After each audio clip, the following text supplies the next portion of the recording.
네, 여러분 안녕하십니까? 기팔공 경영학 문제풀이 과정의 조여은입니다. 여러분들 오늘은요, 우리 임금 관리 한번 들어가 보도록 할게요. 임금 관리 기출 문제부터 한번 진행해 봅시다. 자, 임금 관리. 우선 들어가기 앞서 이것부터 좀 확실하게 알고 들어가죠. 그래요. 우선 임금의 우선 우리가 체계, 형태, 그다음에 직무 특성 이론 요거는 기본적으로 좀 알고 가야 되는데요. 잠깐 이것부터 한번 설명을 한번 해봅시다. 뭐부터 설명을 좀 하고자 하면요. 임금을 관리하는 3체계를 좀 한번 정리 좀 해볼게요. 3체계. 자, 첫 번째는요. 임금 수준 관리가 첫 번째가 되고요. 그 다음에 두 번째는 임금 체계 관리를 해야 되고요. 임금 체계 관리. 그리고 마지막 세 번째는 임금 형태 관리를 해야 됩니다. 이게 바로 임금의 3체계죠. 임금의 3체계. 살짝 좀 지우고. 자, 한번 해봅시다. 어렵지 않아요. 임금 수준 관리라는 건 뭐냐면요. 임금 지급 임금의 총액 혹은 1인당, 종업원 1인당 평균 임금을 책정을 하는 거예요. 그래서 임금 수준 체계 관리에서는 제일 먼저 뭐냐면요. 일단 이거예요. 임금의 상한선과 임금의 하한선을 결정해야 됩니다. 자, 봅시다. 임금의 상한선은요. 요거는 기업의 지불 능력이 되죠. 기업의 지불 능력보다 더 많이를 줄 수는 없으니까 이게 이제 소위 말해서 임금을 지급할 수 있는 최마지노선이 될 거예요. 그렇죠? 위쪽에 있는 캡. 그다음 하한선은요. 사실 임금은 종업원한테는 사실 생계비예요. 그렇죠? 그러니까 당연히 하한선에는요. 종업원이 돈을 받아서 임금을 받아서 노동력을 재생산할 수 있을 정도는 줘야 돼요. 그래서 종업원 생계비가 하한선이 됩니다. 이렇게 되겠죠? 그럼 봐봐요. 자, 상한선과 하한선이 바운더리가 이렇게 생기는데요. 중요한 건 이걸 이제 무조건 저 안에서 결정이 되는 게 아니라 사실 기업은 어떻게든 상한선을 자꾸 내리고 싶어 하고요. 종업원은 어떻게든 이 임금을 더 많이 받고 싶어 합니다. 왜냐하면 기업은 기본적으로 임금이 비용이고요. 종업원한테는 기본적으로 임금이 소득이거든요. 그래서 이 둘이 사실은 상당히 좁은 요 범위 내에서 협상의 여지가 발생을 하게 되는 거예요. 됐습니까? 자, 그럼 이 사이에서 이제 협상을 해서 최종적으로 결정이 되면 이게 끝이 아니라 마지막으로 동종업계 다른 회사들과 비교해야 됩니다. 그래서 마지막 비교 수준, 첫 번째 상한선, 두 번째 하한선이라면 마지막 세 번째는 비교를 해서 누구랑 비교하냐면요. 동종산업 내 다른 기업과 비교를 하는 거예요. 그럼 그렇게 해서 최종적으로 임금이 딱 결정이 되면 그 비교가 적절하다고 생각이 되면 그럼 어떻게 되냐? 그렇죠. 이 임금이 이제 전체 우리 회사가 지급하는 임금이 되는 겁니다. 그러면 이제 이 임금을 우리는 종업원들한테 분배해야 되잖아요. 그렇죠? 근데 우리가 종업원한테 분배를 할 때 그냥 하는 게 아니라 종업원마다 차별을 둡니다. 그렇죠? 그 차별을 두는 이유는 뭐냐? 그건 나름 그 임금을 분배할 때 기준점이 있었기 때문이에요. 오케이? 그럼 그게 뭐냐? 첫 번째, 연공급. 그 다음에 직능급. 세 번째는 직무급. 네 번째는 성과급이요. 자, 한번 봅시다. 여러분 어렵지 않아요. 한번 봅시다. 어렵지 않아. 뭐예요? 연공급이 뭐예요? 이거는 그 사람의 근속 연수 혹은 그 사람의 나이 요런 거에 따라서 어떻게 하는 겁니까? 임금을 차등 지급하는 거죠. 그러면 예를 들어서 나의 오른쪽에 있는 사람이 나보다 임금을 더 많이 받는다. 그럼 왜 그러냐? 그 기준을 만약에 연공급으로 했을 때는요. 내 오른쪽에 있는 사람이 뭐다? 그 친구가 나보다 오래 다녔다. 이런 걸 의미하는 거죠. 그렇죠? 그러니까 이제 그 친구가 나보다 월급을 많이 받아가도 내가 우씨 이러면서 화 안 내는 게 그게 뭐 때문에 그래요? 얘가 나보다 오래 다녔으니까 나도 결국 얘만큼 오래 다니면 이만큼 받을 수 있다라는 나름의 기대치가 있는 거 아닙니까? 그렇죠? 그러니까 우리가 별로 화 안 내는 거야. 두 번째, 직능급이라는 거 뭐냐면요. 바로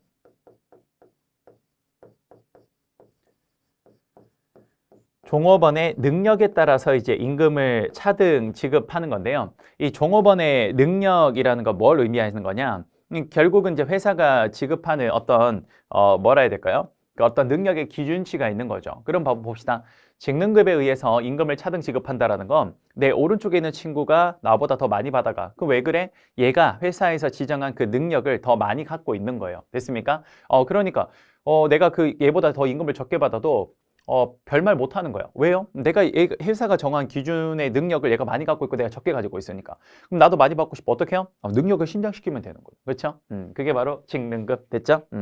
세 번째 직무급은 뭐냐면요. 요거는 이제 제일 중요한 키워드가 있습니다. 그거 항상 좀 암기를 제가 항상 해달라고 얘기를 하는데 직무급의 가장 중요한 키워드가 동일노동, 이거예요.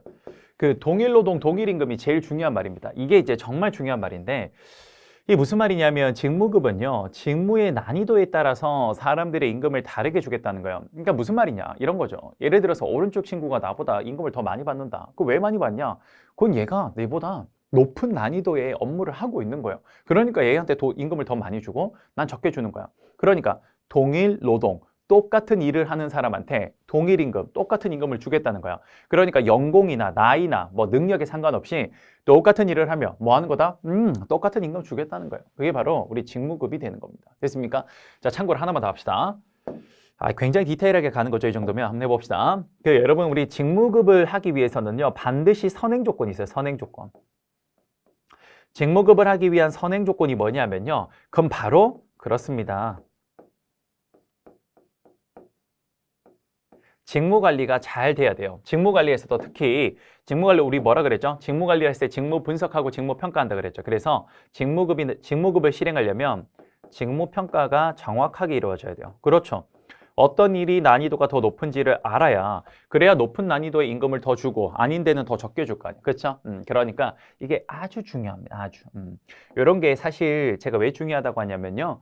시험에 보기로 자주 나와요. 그래서 이런 것들이 이제 기본적으로 여러분들이 좀 암기를 하고 계셔야 되는 키워드 중에 하나입니다. 오케이? 선행 조건이 뭐다? 이거다. 오케이.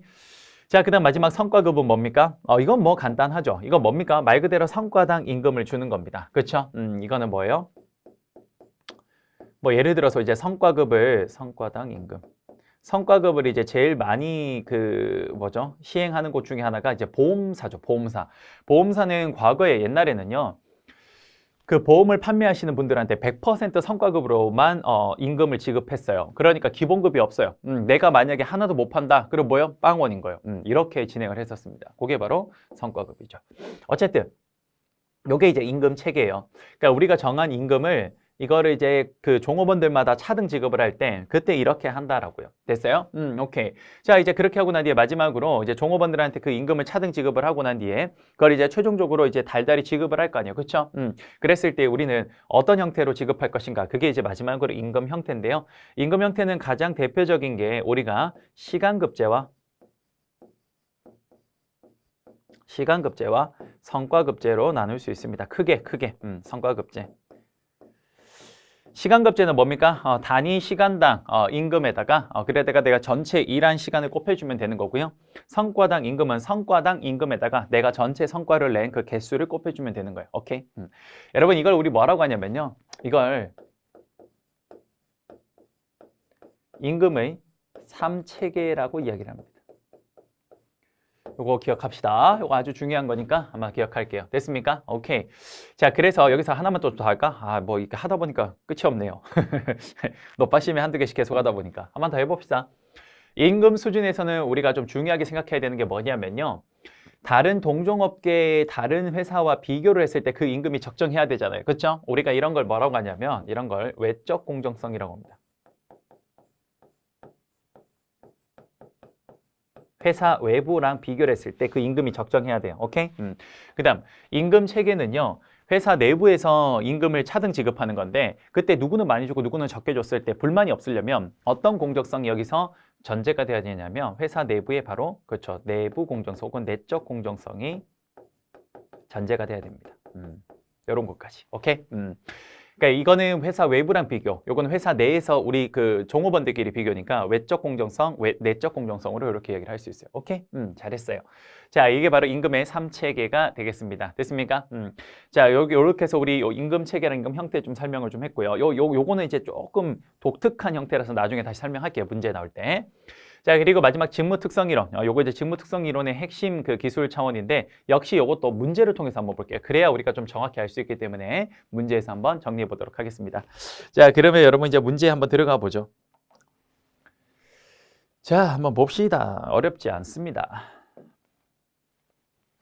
자, 320번 들어가 볼게요. 기업의 임직원은 근로에 대한 대가로 경제적 혹은 비경제적 보상을 받게 됩니다. 조직의 경영자가 구성원에 대한 다양한 보상을 통해 추구할 수 있는 궁극적인 목적으로 적절하지 않은 거, 아하, 틀린 거 물었네요. 그렇죠? 1번, 성과 목표를 부여한다. 그렇죠. 가능하겠네요. 우리가 성과급을 한다면 성과 목표 부여를 통해서 얼마든지 기업의 경영자는 이런 것들을 추구할 수 있겠죠. 두 번째, 필요한 인재 확보 및 유지. 그렇죠. 임금 많이 준다 그러면 굉장히 핵심적인 인력들 많이 오겠죠.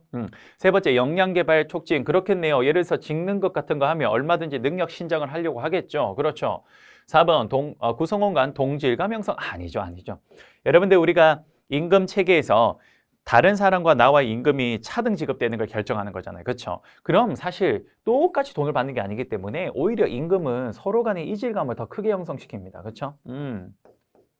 그래서 보상관리로 사실 동질감을 형성하기는 어렵다. 정답 4번. 5번, 업무 성과에 대한 책임의식을 부여한다. 그렇겠네요. 됐죠? 정답은 4번이 되겠습니다. 됐어요. 321번 한번 들어가 보죠. 노동조합의 조직 형태에 관한 설명으로 옳지 않은 것은, 자, 틀린 거 물었습니다. 한번 봅시다. 1번, 직종별 노동조합은 동종근로자 집단으로 조직되어 단결이 강화되고 단체 교섭과 임금 협상이 용이하다라고 했는데, 이 직종별 노동조합이라는 건 여러분 우리 다른 말로 이제 직업별 노동조합이라 그래요. 그래서 비슷한 집단의 근로자들로 조직이 되어 있어서 아무래도 비슷한 일을 하는 사람끼리 모여 있으면 어떻습니까? 아무래도 좀 잘 뭉치겠죠. 그렇죠? 그러니까 당연히 이런 것들이 하기가 용이하겠네요. 왜? 서로 똘똘 뭉치기가 좋으니까. 그렇죠? 2번에 일반 노동조합은 숙련 근로자들의 최저 생활 조건을 확보하기 위해 조직으로 초기에 발달한 형태이다. 틀렸죠? 여러분 숙련 근로자들을 위해서 초기에 발달한 형태가 이게 바로 직종별, 직업별 노동조합에 대한 이야기고요. 일반 노동조합은 뭐냐면요. 여러분 제가 이거 뭐라고 설명을 했었냐면 이렇게 이야기를 했어요. 뭐냐면 이 직업별 노동조합은 예를 들어서 그 지역에 되게 작은 회사들밖에 없어요. 그러면 이게 회사별로 그 노조를 형성하기도 힘들고 그 다음에 그 회사들이 전부 다 산업이 달라. 어떤 회사는 게임 회사, 어떤 회사는 식품 회사, 어떤 회사는 뭐 예를 들어서 철강 회사. 그럼 이제 그거를 산업별로 뭉치기도 힘든 거예요. 그렇죠? 그러면 어떻게 하냐? 에이씨 모르겠다. 그냥 그 지역에 있는 사람들끼리 그냥 뭐요? 야 우리끼리 그냥 하자. 이게 뭐냐? 이게 일반 노동조합, 다른 말로 지역별 노동조합이라고 합니다. 그래서 지금 말씀드린 일반 노동조합은 그걸 이야기하는 거고 요 뒤쪽에 있는 건 오히려 직종별 노동조합에 해당돼요. 그래서 틀렸네. 정답 몇 번? 정답은 2번이 되겠습니다. 3번. 기업별 노동조합은 조합원들이 동일 기업에 종사하고 있으므로 근로조건을 획일적으로 적용하기가 용이하다. 그렇죠. 기업 내에 있으니까. 그렇죠. 기업 내에 발생한 거니까. 4번. 산업별 노동조합. 현대 산업에서 가장 대표적인 노동조합이고 가장 힘이 강력해요. 우리나라도 금속노조 같은 데가 산업별 노동조합에 해당돼요. 자, 산업별 노동조합은 기업과 직종을 초월한 거대 조직, 그렇죠. 가장 큰 조직으로 가장 힘이 세요. 거대 조직으로서 정책 활동 등에 의해 압력단체로서의 지위를 가진다. 그렇죠. 우리나라 산업노조, 금속노조는 정말 강성노조입니다. 그래요. 5번, 연합체 조직은 각 지역이나 기업 또는 직종별 단위 조합이 단체의 자격으로 지역 내 지역적 내지 전국적 조직의 구성원이 되는 형태를 연합체 조직이라고 한다. 그렇네요. 정답 몇 번? 2번이 되겠습니다. 됐어요. 오케이. 자, 그 다음 322번 직무급 아까 배웠네요. 직무급 제가 뭐라 그랬습니까? 직무급 할 때 여러분 꼭 우리 기억해야 되는 단어 하나 있죠. 뭡니까? 오케이. 동일 뭐예요? 노동 뭐예요? 동일 임금. 이거 꼭 기억해야 돼요, 여러분. 동일 노동, 동일 임금. 그렇죠? 자, 보겠습니다. 옳지 않은 거 물었네요. 자, 진행해 봅시다. 1번. 직무의 상대적 가치에 따라서 개별 임금이 결정된다. 그렇죠. 직무의 난이도에 따라서 우리는 임금이 차등 지급된다. 2번, 능력주의의 인사풍토 조성에 유리하다. 그렇죠. 능력주의 인사풍토 왜 그러냐면요. 아무래도 직무의 난이도에 따라서 사람들에 대한 임금 지급이 달라지니까 아무래도 높은 난이도로 자기들 가고 싶을 거예요. 그러려면 실력이 있어야 되니까. 그 다음 3번, 인건비 효율성이 증대된다. 그렇죠. 정말 열심히 하는 사람고 열심히 하고 중요한 일을 하는 사람한테 돈 많이 주는 거 당연한 겁니다. 그렇죠. 동일노동 동일임금 실현. 핵심어. 5번, 시행 절차가 간단하고 적용이 용이하다. 시행 절차가 절대 간단하지 않습니다. 제가 아까 뭐라 그랬죠? 직무급의 선행 조건이 뭐다? 바로 아주 직무평가가 잘 돼야 됩니다. 이 직무평가라는 게 상당히 어렵기 때문에 생각보다 시행 절차가 그다지 간단하진 않다. 오케이? 그래서 틀렸네요. 정답 몇 번? 정답 5번이 되겠습니다. 됐습니까? 자, 이렇게 해서 322번까지 풀어봤고요. 계속해서 출제 예상 문제로 바로 들어가 볼게요. 323번, 임금에서 우리가 강화 계획, 이것도 좀 한번 봐야 됩니다. 사실 강화 계획은 경영조직론에 나온 내용이긴 합니다만 임금이라는 게 결국은 일종의 강화에 해당되는 내용이라서 사실 영역 간 크로스 문제로 자주 나오기도 해요. 그래서 한번 보도록 할게요. 강화 계획에서 강화 스케줄, 강화 일정 계획이라는 게 있었죠. 자, 거기에서 뭡니까? 불규칙한 횟수의 바람직한 행동 후 강화 요인을 제공하는 기법은. 자, 한번 해봅시다. 했던 거 한번 복습한다 생각하시고 볼게요. 강화 계획. 강화 계획은요, 일단 우리가 뭐가 있었냐면요, 일정한 시간 중심과 그다음 횟수, 요 두 가지로 일단 할 수 있는데, 시간을 우리가 간격법이라고 했고요, 그다음에 횟수를 비율법이라고 했습니다. 그렇죠? 자, 근데 이걸 다시 두 가지로 나눌 수 있어요. 어떻게? 시간을 일정한 간격을 두고 강화 계획을 하는 거. 그걸 뭐라고 하냐? 그걸 고정간격법. 그 다음, 불규칙한 시간 간격으로 강화 계획을 하는 거. 그게 뭐였습니까? 오케이. 그게 변동간격법.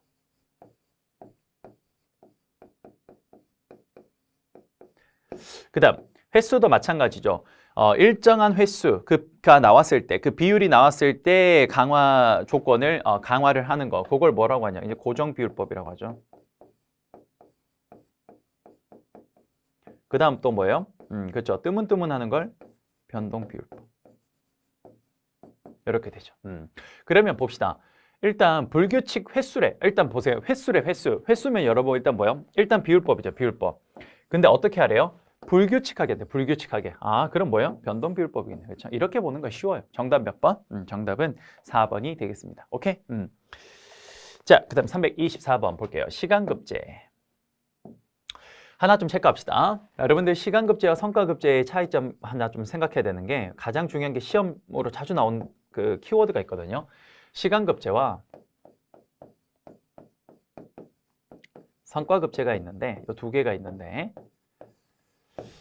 자, 볼게요. 이 가장 중요한 게 뭐냐면요, 가장 시험에 틀린 보기로 서로 자주 나오는 게 뭐냐면, 한번 물어볼게요. 저랑 그냥 한번 찍어봅시다. 찍어봐요. 이게 한번 틀려봐야 그래야 정확하게 알거든요. 여러분, 예를 들어서 우리가 품질을 좋게 만들어야 된다고 할게요. 품질이 좋게 나오고 균일하게 나오기 위해서는 시간급제를 선택해야 될까요? 성과급제를 선택해야 될까요? 여러분 뭐예요? 대답해봐요. 대답해봐요. 뭐예요? 저도 솔직하게 말해서 제가 학부 때, 학생일 때 교수님한테 이런 질문을 받았을 때 이 성과급제인 줄 알았어요. 아니에요. 품질을 균일하게 만들려면 시간급제를 선택해야 됩니다. 자, 왜 그런지 한번 설명해 볼게요.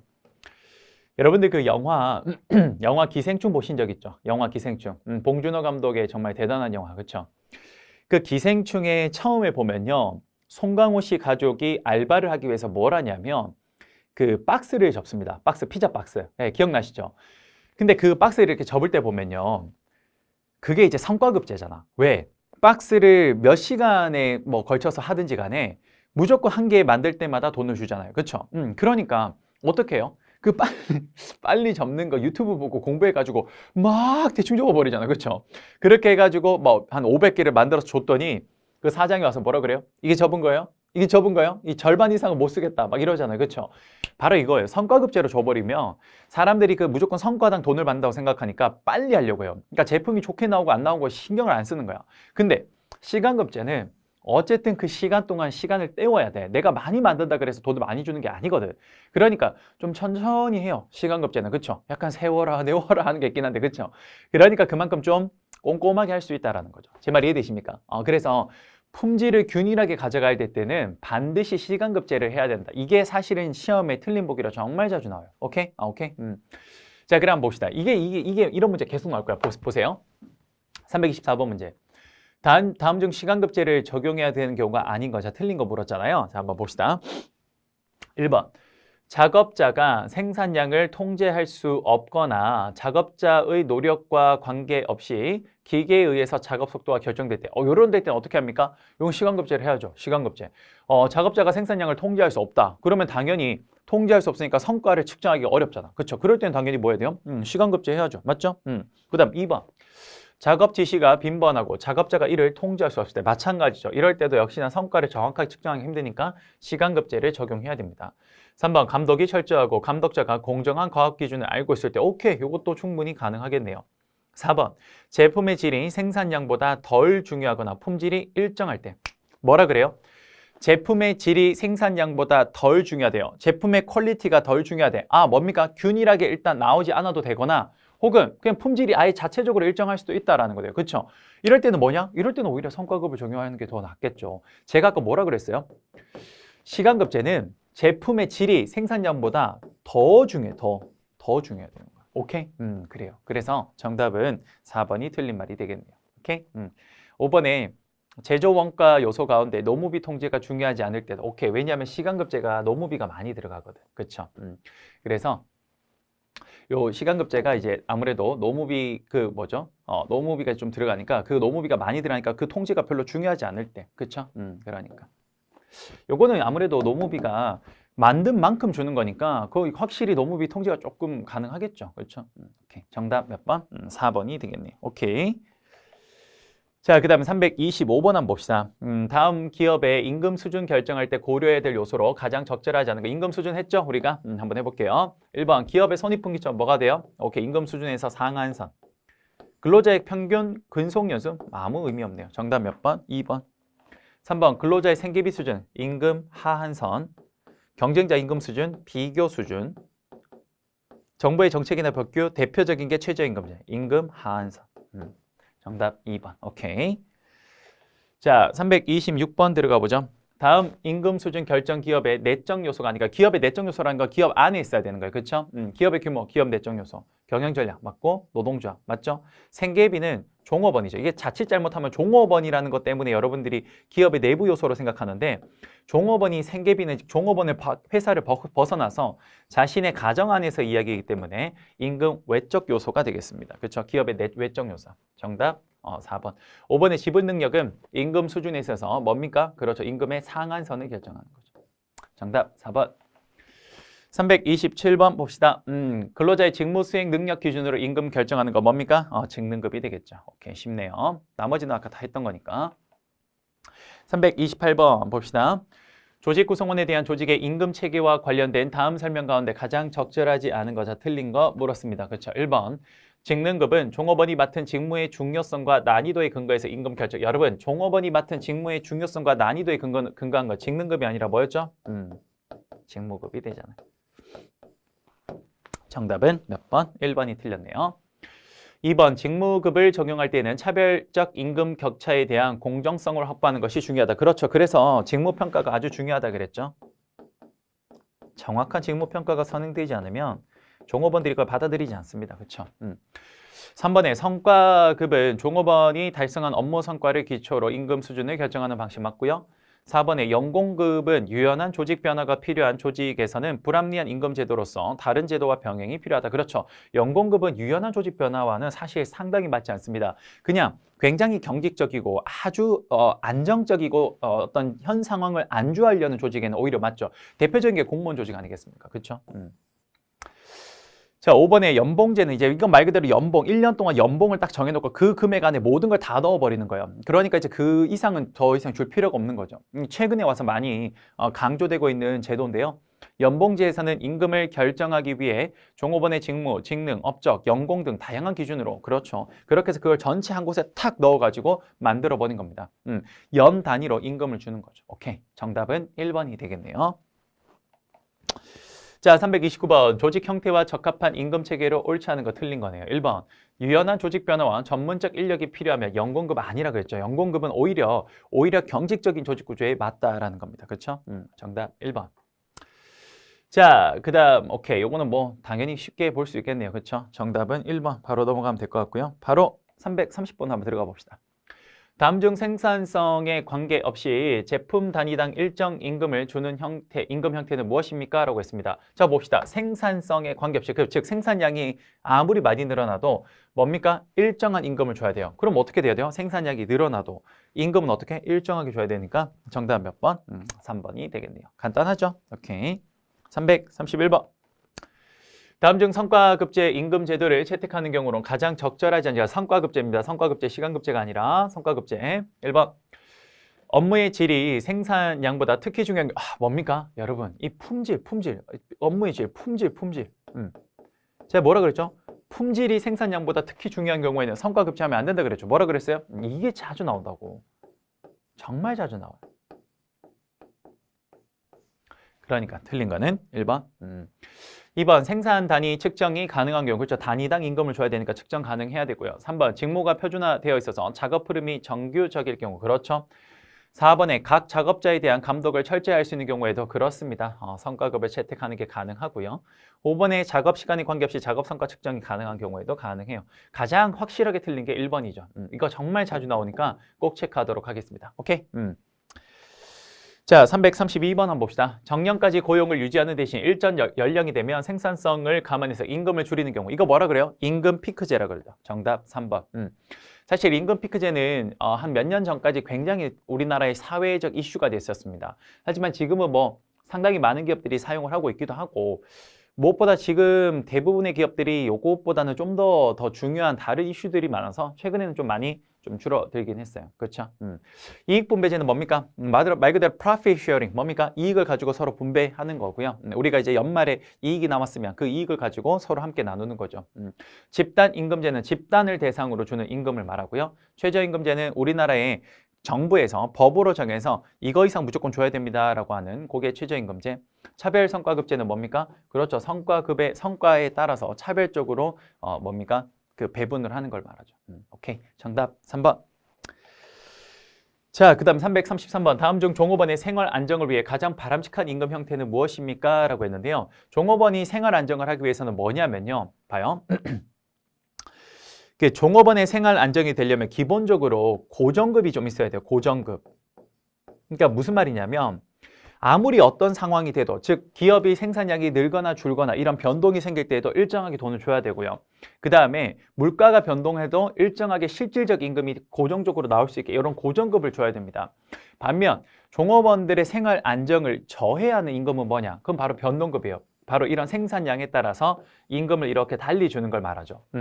그래서 지금 여기서 가장 바람직한 형태라는 건 바로 이 고정급에 대한 개념을 여러분들이 갖고 있는가, 이걸 묻는 거예요. 이해되십니까? 자, 그럼 한번 볼게요. 뭐가 맞냐 한번 봅시다. 첫 번째, 판매 가격 수능 임금제. 이건 뭡니까? 판매 가격에 따라서 임금을 거기 맞추겠다는 거죠. 이건 뭐예요? 이건 여러분 고정급의 느낌이 아니라 뭡니까? 변동급의 느낌이 강하죠. 그래서 1번 틀렸고요.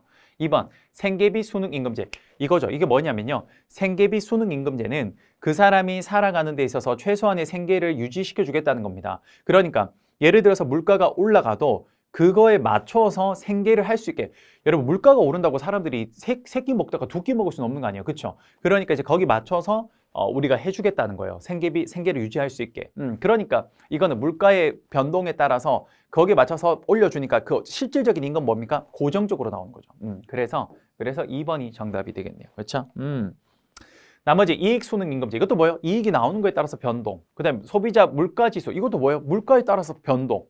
그다음 성과 배분제. 이건 말 그대로 성과를 나누는 거니까 이건 전부 다 변동 임금에 해당되죠. 이 고정급에 대한 내용은 2번이라고 보시면 되겠습니다. 실질적 임금 자체가 변하지 않는 거예요. 이해되십니까? 오케이. 자, 그다음 334번.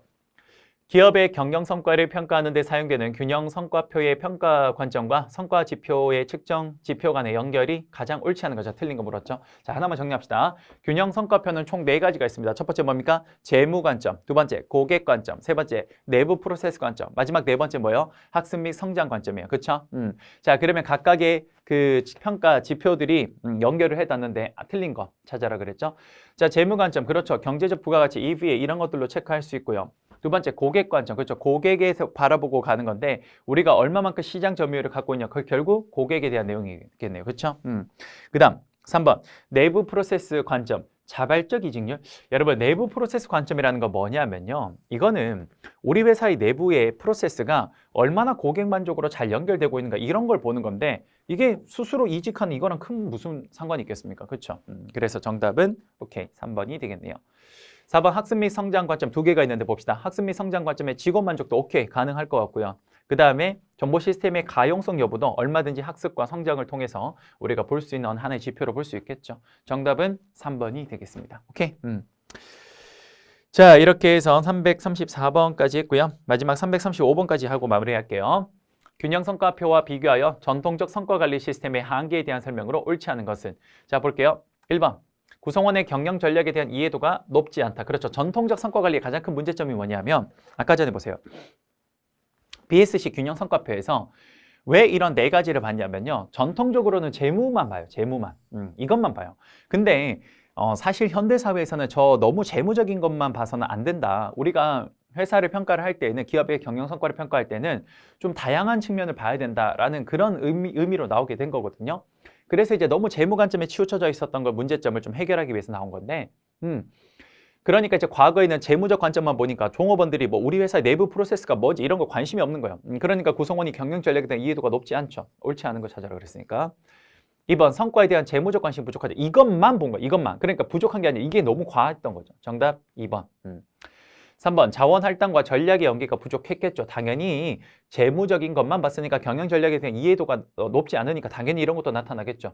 4번 인센티브와 목표 달성의 연계가 부족했다. 그렇죠. 아무래도 전략적 거시적 관점에 대한 이해도가 낮으니까 뭔가 목표 이런 것도 좀 부족했을 겁니다. 5번에 다양한 관점에서 성과 측정이 힘들다. 그렇죠. 재무적 관점에서만 봤으니까요. 정답은 2번이 되겠습니다. 됐어요?